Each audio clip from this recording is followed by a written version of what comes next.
Hey guys, welcome back. Today's video is going to be part 2 of expanding the fire alarm system out in this generator building. Now, this isn't the original part of expanding the fire alarm system with the 2 detectors, but I have video on that.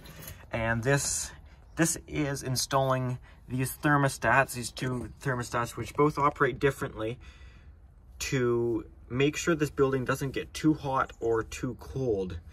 I have part 1 video explaining all of that and how it works. So if you have any questions before you put them in the comments, make sure to check out video number 1. So last video we did all the pipe work and wired everything up, tied it into the SLC, installed the devices, all that, and basically I explained how this was all going to work. Now this video we're going to actually install our Honeywell module and program it into our fire alarm system. Let's start by installing module. Okay, so with these dual monitor modules, like for example, this will be set to address number 16, but it will actually take up address spot 16 and 17 because it's a dual monitor module. So T6 and T7, basically that's acting as a single monitor module and will be address number 16, which it's set to. So that's what you'll program it into the panel and edit it, whatever you need to do. You'll go to address number 16 under the module section, and T8 and T9 will be in address 17, which is basically invisible. There's nothing that you can physically see that says 17, but it'll take up that spot on the panel. You can program it in as if it's a physical thing that you can visually see. It's still there, you just can't see it because you're not actually setting it to that. So we're going to do 16, which is T6, and T7. That's going to be this thermostat here, which is our low temperature alarm. So that is coming from these cables right here, these wires right here. If I get it in the right spot in the stripper, strip our positive and our negative. Like I said, that was the lower one. So we'll put the black in the very lowest terminal and the red in the second lowest terminal. T7 is positive, T6 is negative. Not that it has any polarity on this, it's just contact closure. Okay, that is address 16. And we will now strip these to be our high temperature supervisory alarm.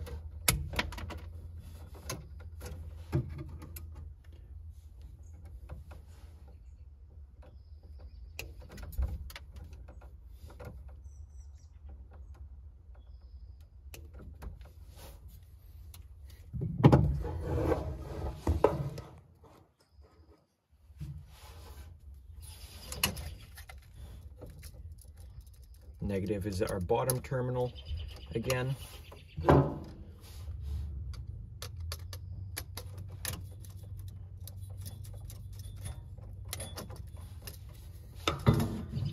Positive will be our higher terminal again. So that is address 17, even though you're not setting it to 17 again.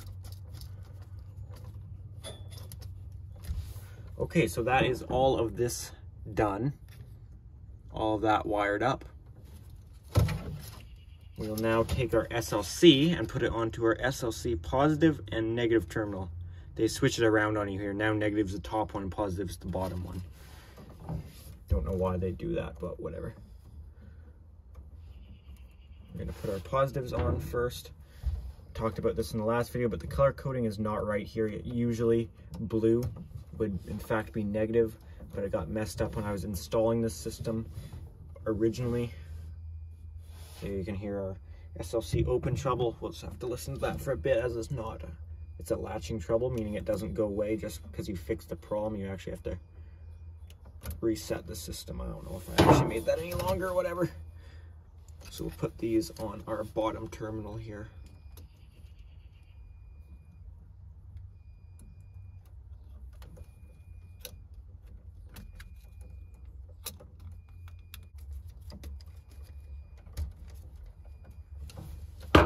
Okay, that is our positive. We got no insulation under there, and that is a good connection. Okay. Now we can take our negatives. As you see, we just started pulling now as soon as we got that SLC on there.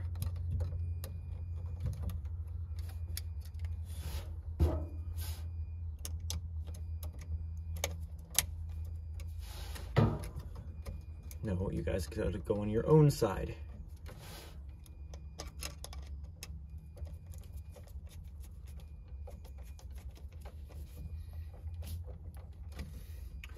All right, we can neatly tuck this into the back of the box as best as we can so nothing gets pinched or damaged.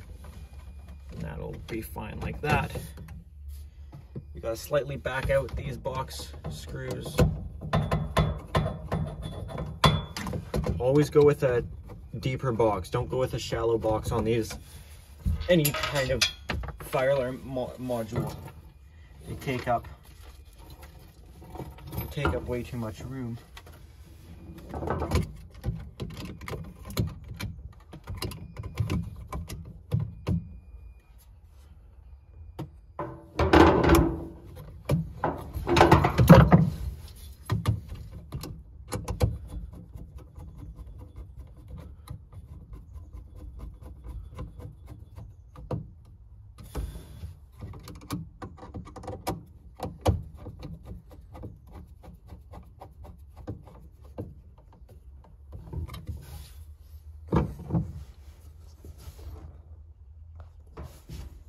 Okay, so last thing before we put the cover on is set our address to address number 17. So put the ones place to 1. Put the tens place to 1 and put the ones place to number 7.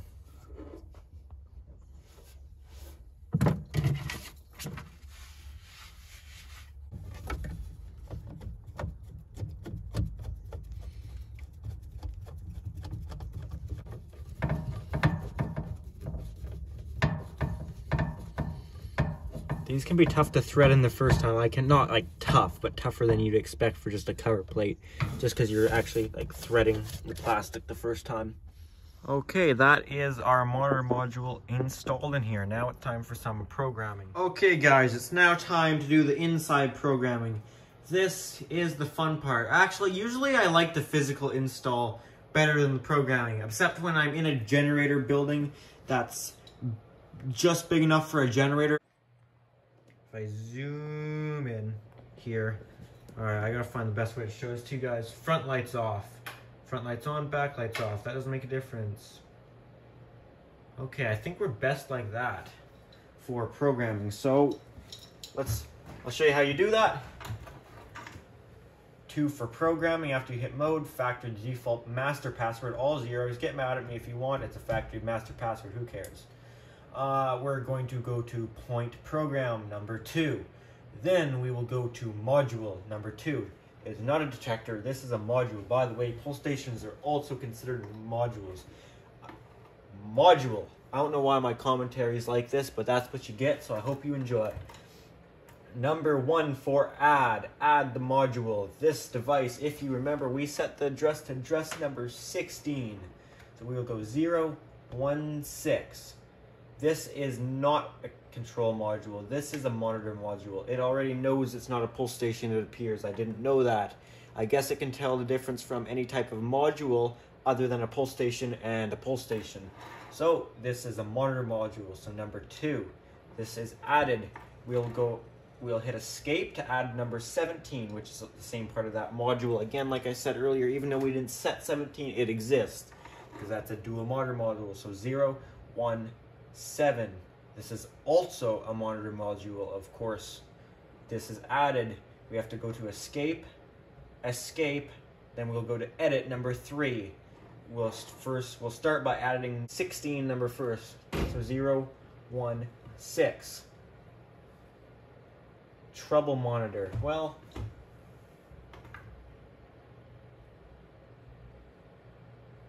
hold on here. What'd I do?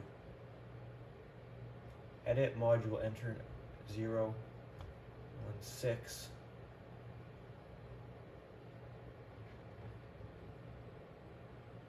Enable yes, type monitor, any zone. So we need to go to description. So number 2, we need to hit clear. And this is when I put it in time lapse because Nick's not good at typing on this.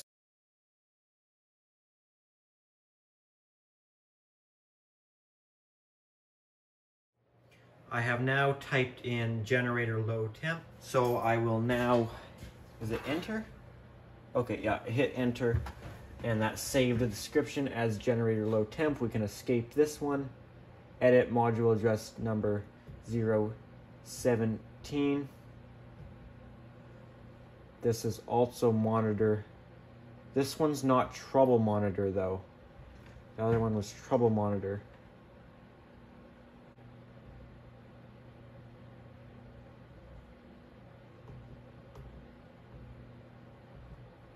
Go to description again. 2.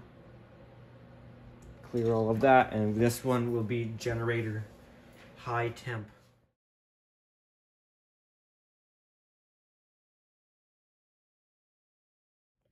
Okay, I've got generator high temp, so we can save that, and I think we have both those programmed in the way I want, so it'll do a system reset. Oh God, we got troubles already.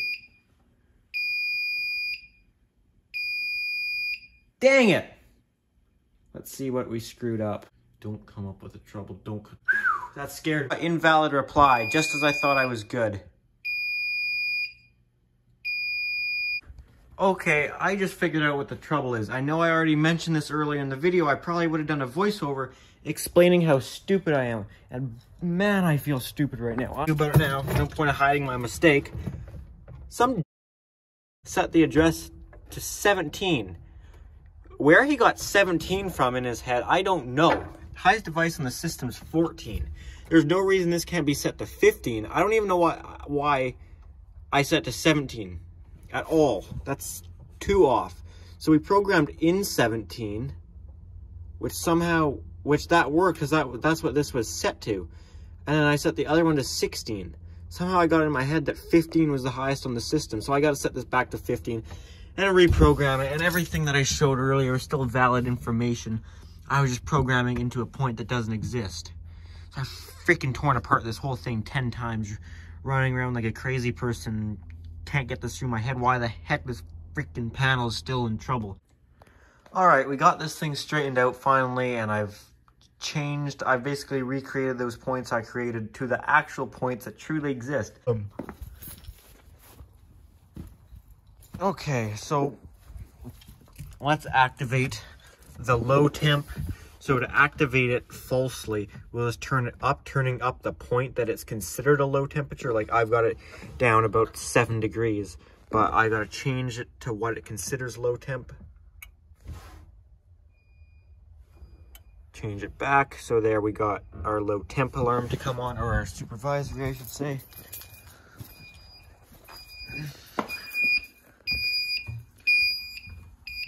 Supervisory generator low temp.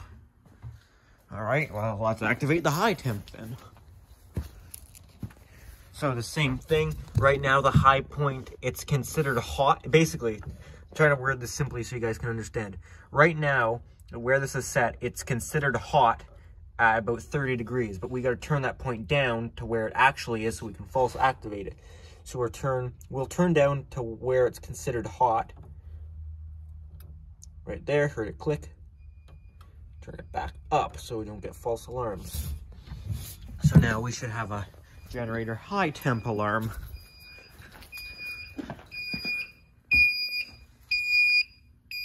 Generator high temp, there we go. So we can reset this. Now, as much as these thermostats definitely aren't, this isn't their intended purpose. I mean, it will 100% work. They're all supervisor monitored through end-of-line resistors. It will work, but they're not meant for it. But the cool thing is you can adjust what temperature they activate at. Make it more sensitive, less sensitive. 30, I'm not worried about this ever activating unless the bulb is out, unless the bulb burns out or there's a power outage while it's cold. But in that case, the generator should be on to keep itself warm anyways, because even with the generator running in here, I think that bulb would shut off because it would create enough of its own heat. Maybe it wouldn't, but I think it would.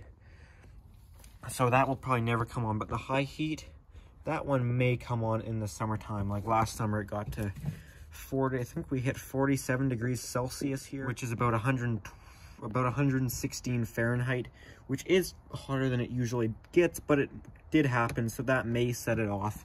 The cooling fan may suck enough air through to keep it cooler, but even if the outside air is that hot, that may set it off. So for that day, we might have to just crank it really far up.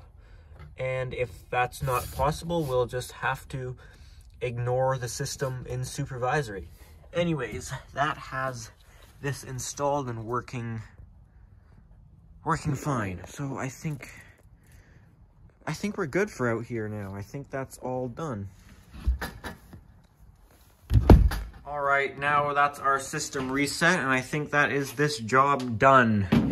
Sorry that I kind of screwed this up. I apologize for that. If you're looking for a genuine video on how to properly do these, like I did it properly if I got the numbers right. But if you want a genuine video on doing it, I have one on installing. Oh, that's a control module. That one, monitor module. That's a genuine video on doing it right. So basically all I got left to do is labeling stuff, and then we should be good. Anyways, if you enjoyed this video, sure, give it a thumbs up. If you have any comments or questions, make sure to leave those down in the comment section down below. Thanks for watching.